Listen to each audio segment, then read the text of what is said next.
Breaking news చూస్తున్నాం. హైదరాబాద్ అంబర్పేటలో దంపతుల suicide కలకలం రేపుతోంది.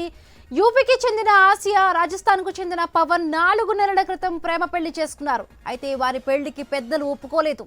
దీంతో మనస్తాపానికి గురై ఫ్యాన్కు ఉరివేసుకుని ఇద్దరు సూసైడ్ చేసుకున్నారు.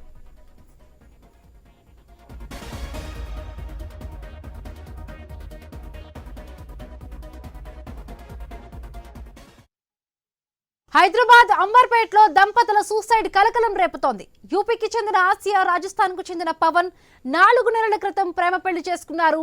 అయితే వారి పెళ్లికి పెద్దలు ఒప్పుకోలేదు. దీంతో మనస్తాపానికి గురై ఫ్యాన్ కి ఉరివేసుకుని ఈ ఇద్దరు సూసైడ్ చేసుకున్నారు. దీనికి సంబంధించి మరిన్ని పూర్తి అప్డేట్స్ మా కరెస్పాండెంట్ ప్రవీణ్ అందిస్తారు. ప్రవీణ్.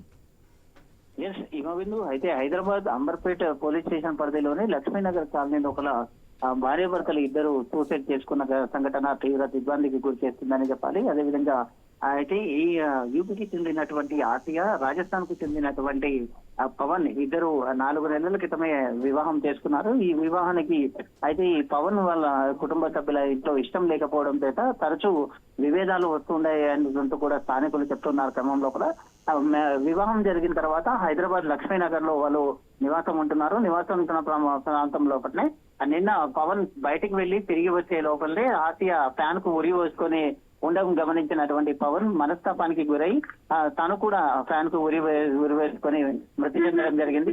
అయితే చుట్టుపక్కల వాళ్ళు ఇట్లా అని తెలుసుకొని చుట్టుపక్కల ప్రాంత ప్రజలు ఎవరైతే ఉంటారో పోలీసు వాళ్ళకు సమాచారం అందించారు. పోలీసులకు సమాచారం అందించిన వెంటనే అంబర్పేట పిఎస్ పోలీసులు హుటాహుటిన సంఘటన స్థలానికి చేరుకొని అయితే కేసునైతే దర్యాప్తు చేస్తున్నారు. బాడీని పోస్ట్ మార్టం నిమిత్తాన్ని ఇద్దరిని కూడా అయితే ఉస్మానియాకి తరలించడం జరిగింది. పూర్తి వివరాలు కూడా పోలీసులు తెలియాల్సి ఉంది. కాబట్టి ఎందుకు ఈ యొక్క ఆత్మహత్య చేసుకోవడానికి భార్యాభర్తలు ఇద్దరు 4 నెలల వివాహమై 4 నెలలు అయింది. కాబట్టి అయితే ఇంత ఆత్మహత్య చేసుకోవడానికి గల కారణాలు ఏంటి, వాళ్ళ కుటుంబ పరిస్థితులు ఏంటి అనే కోణం లోపల పోలీసులు కూడా దర్యాప్తు చేపడుతున్నారు.